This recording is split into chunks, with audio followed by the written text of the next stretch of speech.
On est extrêmement heureuse et reconnaissante, surtout qu'on sait que ce prix est décerné directement par les lectrices et lecteurs et ça nous touche d'autant plus. Et c'est un roman qu'on a écrit avec notre cœur et nos convictions, qu'on a dédié d'ailleurs aux femmes qui se reconnaîtront en Rose, notre héroïne, qui subissent des violences, qui tiennent le coup. Et ce prix, ça leur rend hommage à nouveau. Donc c'est d'autant plus important pour nous. À nos cœurs battants, c'est évidemment une histoire d'amour, mais c'est aussi l'histoire d'une famille qu'on se choisit, de ces mains qu'on entend et qu'on ne sait pas toujours saisir. Nous, on s'est rendu compte qu'il y a énormément de femmes qui étaient touchées par les violences conjugales au sein de leur foyer. Énormément de femmes qui n'en parlaient pas, qui se battaient en silence. On les trouve on est admirative de leur courage, de leur force, du fait de rester aussi, parce qu'on dit souvent que c'est facile de partir. Je pense que c'est une des épreuves les plus difficiles dans une vie. Et la honte a vraiment besoin de changer de camp. Il faut qu'on en parle, il faut qu'on leur donne une voix, il faut qu'on les soutienne, il faut qu'on leur dise on vous croit, on est là. Et on espère que ce prix va remettre en lumière non pas ce roman, tant mieux si des gens le lisent, mais ce sujet qui est encore trop tabou.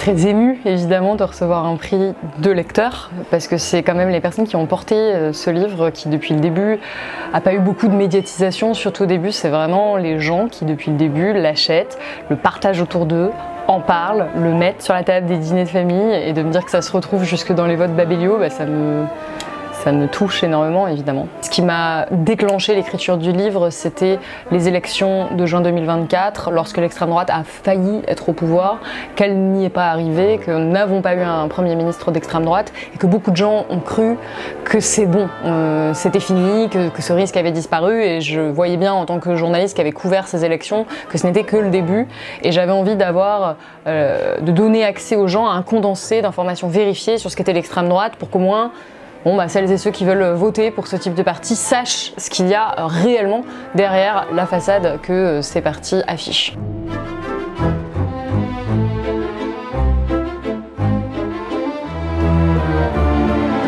Je crois que ça nous touche beaucoup. Ça nous touche précisément parce que notre livre, il parle de violences faites aux femmes. Et le fait que les lecteurs et les lectrices se soient mobilisés sur ce sujet-là, c'est pas anodin. Leur choix s'est porté sur un débat de société qui nous préoccupe toutes et tous. Et je crois que finalement, on y voit une note d'espoir.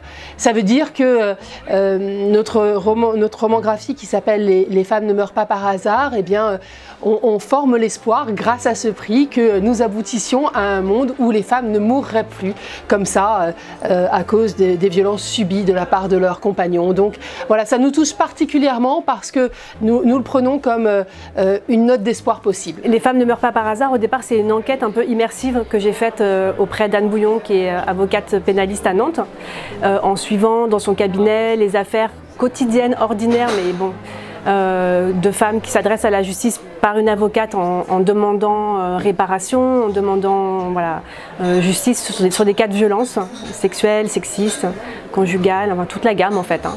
Et donc ça m'a menée dans le cabinet d'Anne Bouillon et ensemble à des procès aux assises, en cour criminelle, pour voir comment la justice appréhendait et répondait à ces demandes de justice qui sont de plus en plus nombreuses quand même depuis quelques années. Et donc ce livre s'est fait comme ça, donc avec une enquête, et puis après on a transformé ça en une BD dont j'ai écrit le scénario et Lison a fait les dessins avec l'idée de rendre ça visible, de rendre ça accessible, de montrer comment la justice fonctionne ou fonctionne pas si bien, ça dépend, et comment on peut continuer à mener des combats au quotidien avec ces femmes. J'ai été très touchée de savoir que c'était des lecteurs qui nous avaient récompensés. C'est un projet, une BD qui est quand même sur un sujet dur, sérieux, violent, quelque chose qui est un petit peu sombre aussi, pas forcément porteur d'espoir tout le temps.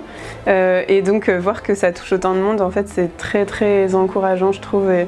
Et oui, donc je remercie encore beaucoup les lecteurs et lectrices qui ont pu apprécier le projet. Ça a été aussi un défi en tant que dessinatrice de faire en sorte que ça soit lisible pour des personnes qui éventuellement auraient subi ce genre de situation, etc., vécu de près ou de loin en tant que proche aussi, tout ça. Donc je suis très contente que le projet fasse son chemin et soit autant lu.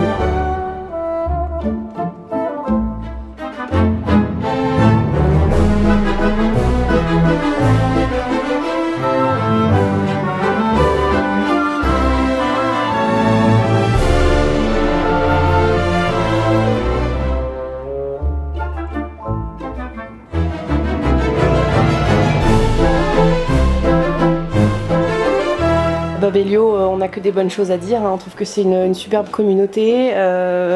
Qu'on soit lecteur, auteur, voilà, on y passe, nous personnellement, un temps fou. C'est le site de référence si on veut avoir des extraits, des avis de gens passionnés, des critiques qui ne soient pas des critiques Amazon sur ma livraison a du retard. C'est vrai. On est au cœur de la littérature, des textes, et nous, je pense qu'il n'y a pas une journée où on n'est pas sur Babelio une fois, et donc on est d'autant plus contente d'avoir reçu ce prix. C'est le hasard total promis. C'est un site de lecteurs et de citations. Alors moi je l'utilise pour ça depuis des années, je vais pas mentir, principalement parce qu'il y a pas mal de citations de livres, et donc tout simplement en tant que journaliste, quand je prends des extraits de livres que j'ai pas forcément sous la main, ça peut être un endroit où moi je chope voilà, beaucoup de citations. Et après c'est donc un site de lecteurs, donc j'étais aussi allée regarder tout simplement des retours sur mes propres livres. J'avoue c'est très égocentré de dire ça, mais c'est là où il y avait les retours les plus constructifs et les plus longs par rapport à d'autres sites. Donc c'était un endroit où j'ai pu avoir des retours hors du public que je pouvais rencontrer, des retours parfois critiques mais très constructifs sur mon travail.